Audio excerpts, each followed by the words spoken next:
Hi guys, meron ba kayong sasakyan na medyo luma na pero gusto nyo magmukhang bago? So meron tayo ngayon dito, Ford Everest 2017 model. So ang concern ng may-ari is, ayan, ang daming watermarks and hindi na ganun kakintab yung finish niya. Gawa nga nung nakabuild lang sa araw lagi itong sasakyan na to.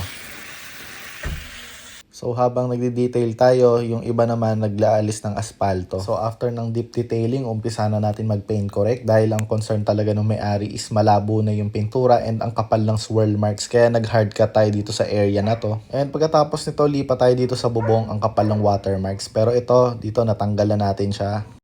At after no, nakita ko may gasgas dito sa rear bumper. And kung makikita nyo dito, wala na. So ito yung before and ito yung after.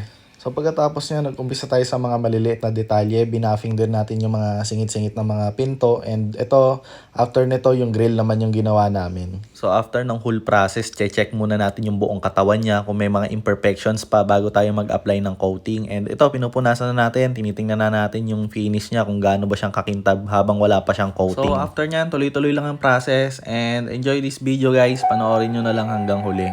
Thank you.